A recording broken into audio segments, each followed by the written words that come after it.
In 2010, a young man noticed something out of the ordinary while spending time in his own backyard along a neighborhood waterway. At first, he didn't think much of it, but when visit after visit only grew stranger and stranger, he started to believe that he was dealing with something that was not only real, but also dangerous, something that could only be described as a monster. In the end, he was lucky to escape with his life. You won't want to miss this one.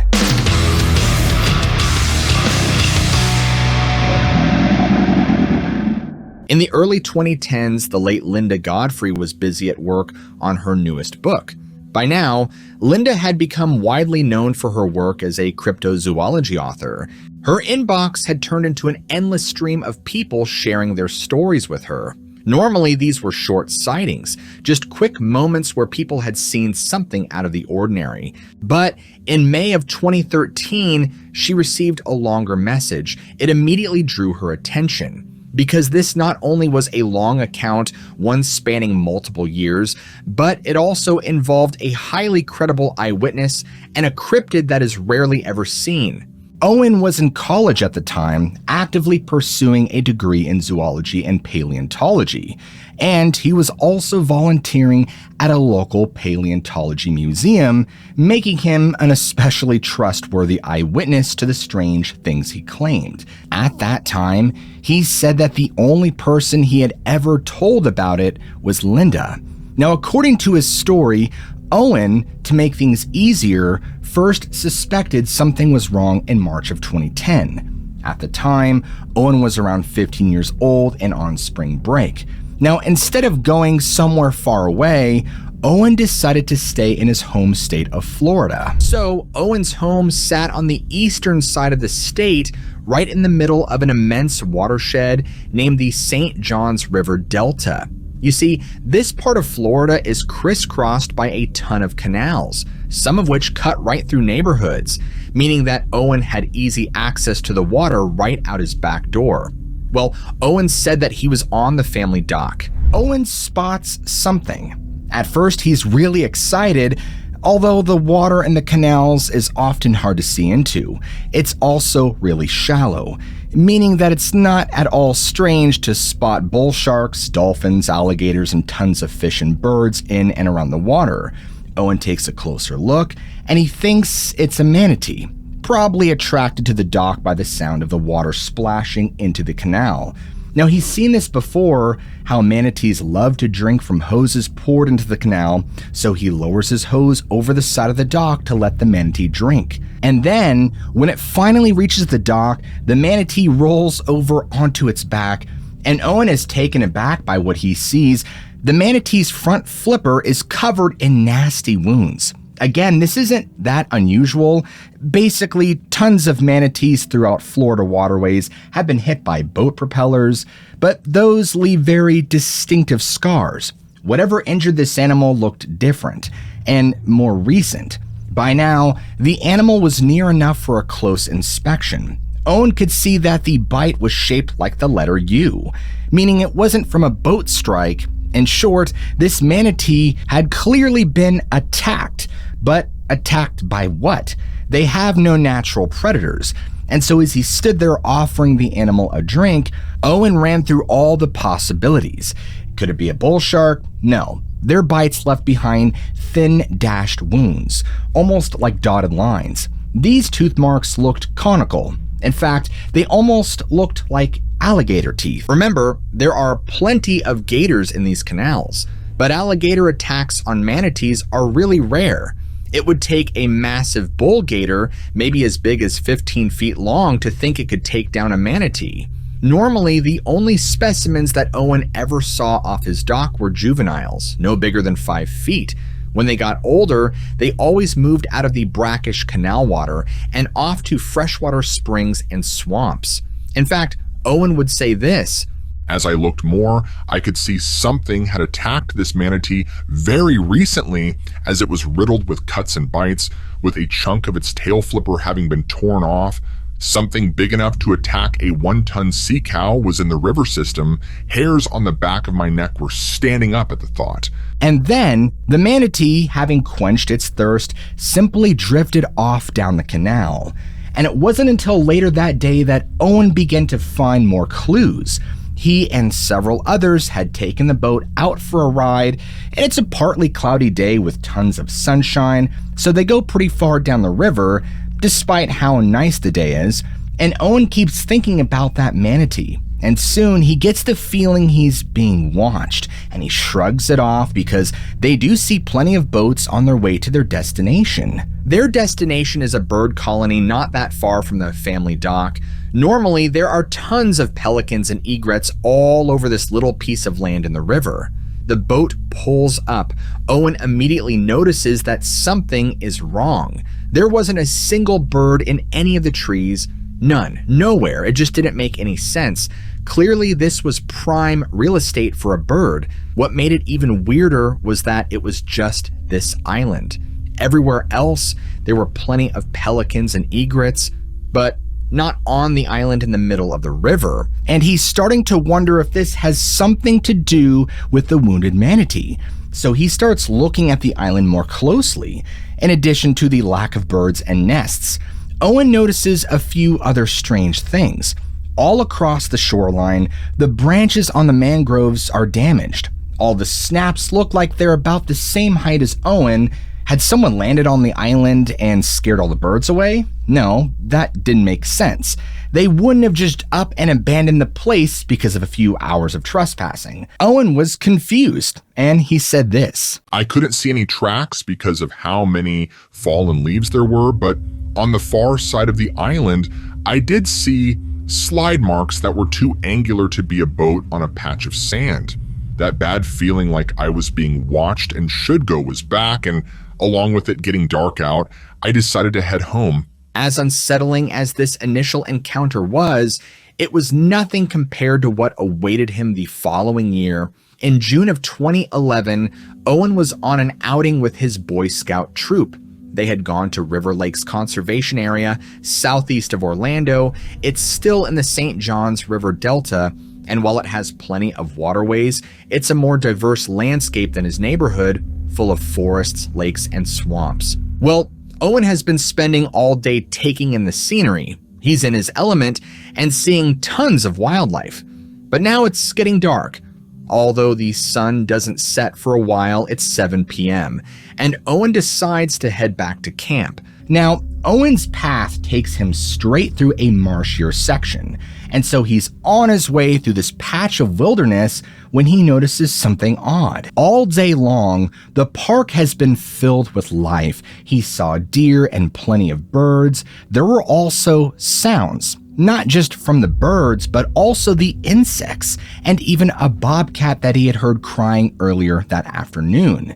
But now, here in this marshy patch, there's nothing. He sees no signs of life, and even worse, he hears no signs of life. Just complete dead silence. Now, this rattles Owen. He feels like something is just off, but he has no choice but to push ahead. And for the longest time, the only thing he hears is the sound of his own feet just squishing through the muck. And then, off to one side, along one of the waterways, a splash. Now, normally this wouldn't be anything unusual, but it being the only sound he heard made him stop in his tracks.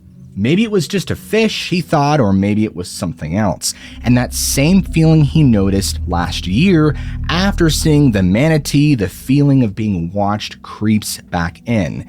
And so Owen said this. I was about to pick up my pace when I heard something in the water shift, along with what I think was a small hiss. I looked over just in time to catch a glimpse of a blackish figure standing under some cypress trees, ducked down into the water. I couldn't make out much of its form, but it was standing in at least 4 feet of water and was several feet above the water line when I saw it. I think the water was maybe at its waist, but the outline just didn't look right for a human. It had been about 60 feet away from me, and the way it dived underwater seemed like it was heading toward me. I nearly lost it and ran back to camp as soon as I could. However, this moment played a pivotal role in Owen's life because this would just be the start of things to come. Now, over the following 2 years, things would continue to worsen for Owen. He would often hear peculiar noises whenever he was in the wilderness. They happened most often whenever it was night and whenever he was near a swamp or a river bottom, but were almost always far away. He would describe them like these horrible hisses and bellows.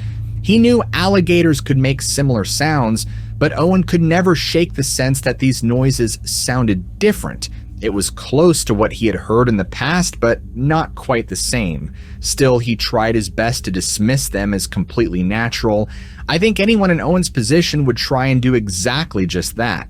Unfortunately for Owen, he would have an experience in 2013 that proved he truly was living in a nightmare. At this point in 2013, Owen had graduated from high school and was free to use his time however he wanted. Being an avid outdoorsman, this often meant heading outside in the hope of seeing wildlife. It was a fairly clear day in April when Owen set out to do a little kayaking.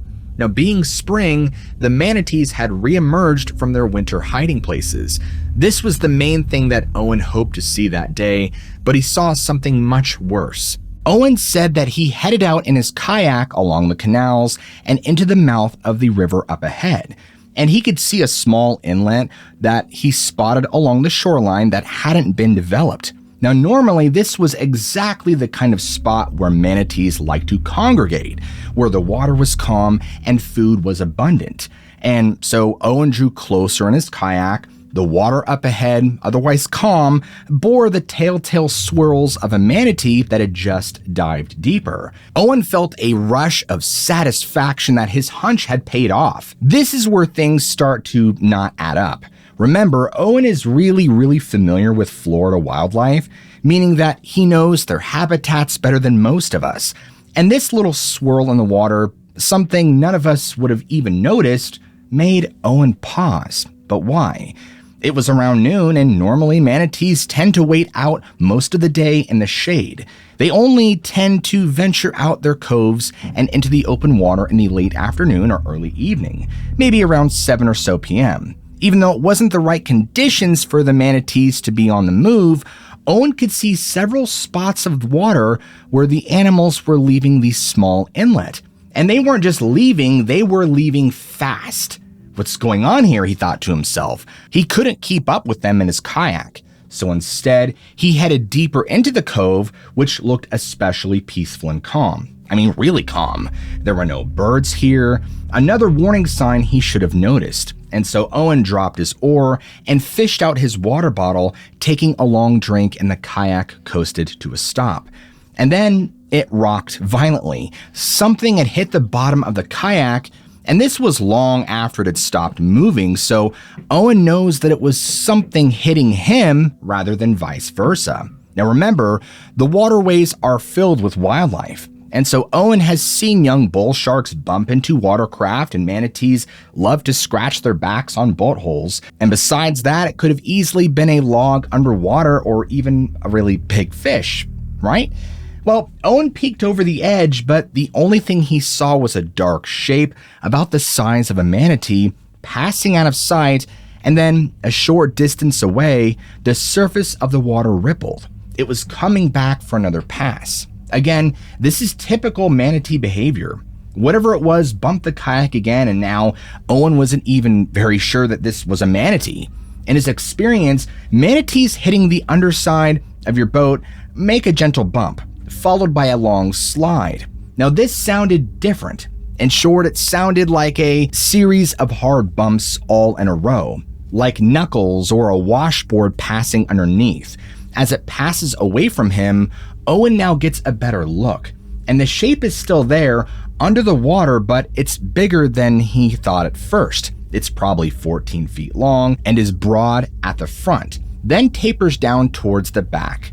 Now, Owen is fully freaked out. All his life, he's been studying Florida's native wildlife, learning all the subtleties of how they behave, and this corresponds to none of them. He doesn't know what is toying with him, but he does know one thing. He needs to get the heck out of Dodge, and fast. Owen starts paddling like a madman, making his way to the shore. And luckily, the nearest spot is just 10 feet away, so he makes it in plenty of time, and he beaches his kayak, hops out onto the sand, and runs inland, about 20 feet.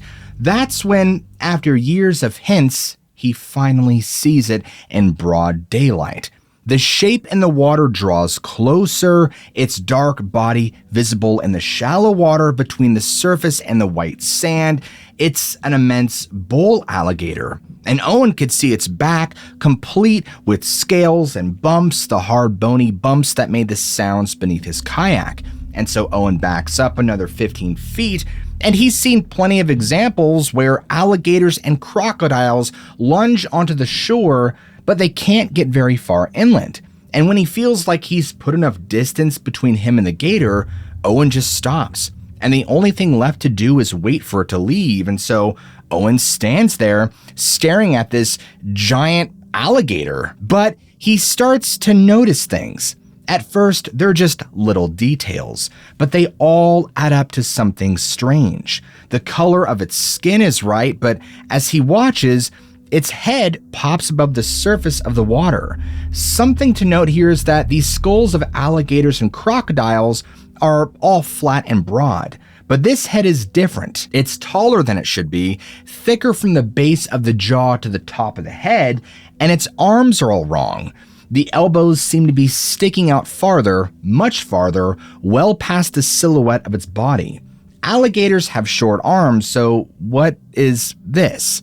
The thing in the water moves and it comes closer. And so finally, Owen gets his best look yet, and it leaves him more confused and frightened than he has ever been in his entire life. This is what he told Linda Godfrey. It was crawling ashore, and the more it got out of the water, the more ungator-like it got. I could see the arms, and they were much larger than a normal crocodilian, with very obvious muscular tissue showing through the scales. The fingers were a bit longer than normal, but I couldn't tell what was claw and what was scale, so I didn't know where the digits ended. It did seem to have 5 fingers like a normal alligator, but the fingers were held closer together and it was 20 feet away, so I might have miscounted. The legs were also much broader and thicker than the arms of an alligator and were held more like a mammal in that they were directly below the body rather than off to the sides like a reptile. When it lifted itself off the ground fully, I could tell the limbs were definitely longer than normal, at least twice as much, though I think the hind legs were longer because they were curled up more. It was almost like looking at a dragon. Was this some sort of mutation? And now this thing began to move again, but this time it tilted its head directly towards him. Exactly how it knows he is there is a mystery, and at this point, he's already a good portion up the shore. And it's obvious that it knows exactly where he is, and judging from the way it's built, it wouldn't have any problem reaching his position in a matter of seconds. Now you can imagine how terrifying this had to have been for him. After coming to this realization, the blood drained from his face and his body began coursing with adrenaline. Now it was fight or flight. And after staring at Owen for a moment, it moved again and it digs its front arms into the sand and then pushes slowly and rises out of the water further, until it staggers on its hind legs. And the alligator literally stands up like a bear, something no crocodilian can do or should do. So again, what is this thing? And at this point, Owen's mind felt like it began to fragment. He wasn't mistaken, he knew exactly what he was looking at, and this was a person who knew alligators. What he saw was unlike anything alive today, or even in the fossil record for that matter. And even if we think about this from a biological standpoint, alligators don't have the proper hips to support a body like this. However, there it was, defying physics, defying his safe reality that he grew up in. And it was standing right in front of him. Now, from his vantage point, he could see the entire underside of this gator man, and he watched in astonishment and fear as this thing stretched to a full 6 or 7 feet tall. The thing is slightly hunched over, very tense muscles, and its arms were hanging low by its side. And this is what Owen said. It raised its arms up at the elbows and let out a hiss that sounded like a normal alligator but much deeper. It opened its mouth slightly and briefly, making a short snarl before rattling its throat and letting out a bellow so deep I swear I could feel it. Before I could turn and run, it turned away from me and walked off into the woods. It took about 10 steps before it dropped down to all fours and disappeared into the brush. But I could still hear it moving through the thicket for about a minute. I was still standing in shock for a bit before I roped my kayak to a tree and ran to a nearby highway to follow it home. It might have taken longer, but I didn't want to risk getting in the water with that thing around. Later, I drove back in my truck with a friend and a machete to get my kayak. I didn't tell her anything. Now, you might be watching this thinking to yourself, gosh, that sure is terrifying. But ladies and gentlemen, his experience didn't end there. In fact, he shared with Linda Godfrey one final encounter. Get this, Owen's friend, the same one who went with him to get his kayak, was staying at Owen's house. Well, at some point during the day, Owen had made a special promise to this same friend that he would go and spend the night on the river in the family sailboat. And keep in mind real quick that this is all happening on the same day, so it's not like this poor kid gets a break. And remember that he hasn't told his friend about what he experienced, but she's very adamant that he holds to his promise. And I mean, what is the kid supposed to do? Feeling backed into a corner and having no good reason to say no, he hesitantly agrees to go and do this. And so after setting out that night, there's a slight drizzle in the sky at this point, and it's around 10 p.m. at night, and there's decent illumination because it's a full moon. And Owen is just laying there on one of the mattress benches in his cabin, and his mind is racing. He just can't stop replaying the events of the day. And part of him is hopeful that the night will end eventually, but folks, this is what lurks beneath. Does anything ever end the way any of them want it to? Of course not. I didn't think so. Maybe it was just the way the night was. Maybe it was his exhaustion. Maybe his mind was able to settle down long enough just to fall asleep into a false sense of security, but somehow he passes out. Now, unfortunately, he wakes back up at about 3 a.m, and he honestly has no idea why. At this point, the storm had subsided quite a bit, and even though there was still a light drizzle, he could still hear some thunder off and on in the distance. Now, beside that, everything was pretty quiet. And so he gets up and just decides to go glance out the porthole right by the head of his bench. Now, he doesn't really see anything out of place, just a lone streetlight on the shoreline. And after staring out for a moment or two, he realizes there's nothing going on out of the ordinary. He's fine. And hoping to get back to sleep ASAP, he lowers his head back onto his pillow, and then it happens. This abrasive noise that ripples through his mind, body, and soul. This noise was identical to what he had heard earlier that day, a deep hissing noise, and in an instant he is brought back to that moment, completely overtaken with anxiety and panic. And this, folks, is what happened next. I peered out the porthole facing the canal entrance, and I could see a figure in the dim light on the distant side of the canal. The rain was pinging off its body, so it was easy to make out the shape, and I nearly felt like I'd have a heart attack when I realized it was that thing from earlier and it was heading right for me. I can't explain how, but the thought just warped into my mind, almost a feeling that it had followed me home from the river. I was on the edge of screaming. The cabin has no weapons. I wasn't old enough to carry a firearm. The house was nearly 100 feet as the crow flies from the boat. The creature was getting closer, and all that was between us, and it was half an inch of plexiglass, glass portholes, some old wood, and a latch. I quickly glanced out the porthole again, and I could see it was getting closer and closer, now about as far away as my neighbor's sailboat, which I later measured to be about 50 feet away. Completely overtaken by fear and terror, he runs over to his friend and violently shakes her awake. Now, she manages to open her eyes wide enough to look at Owen right in the face. However, her eyes immediately dart behind him, where they grow very wide. Before Owen could even process what this meant, you guys know what it means. A pair of very loud come from the hole on the sailboat. And almost like a cliche scene in a horror movie, Owen slowly begins to turn his gaze behind him to the porthole. Peering into this tiny circular window is this thing. The thumping noises that were heard were its hands that had landed on either side of the glass to steady itself because it was trying to look inside the cabin. And now this thing is leering at them, tilting its head so it could get a good look. And now Owen and his friend are completely beside themselves. They're frozen. All they could do is just hope that whatever this thing was could not see them. As if things could not get any worse, they were here, stranded in the middle of the waterway. They had no weapons, and they certainly had no hope. All they could do was just pray that this thing would eventually lose interest and go away.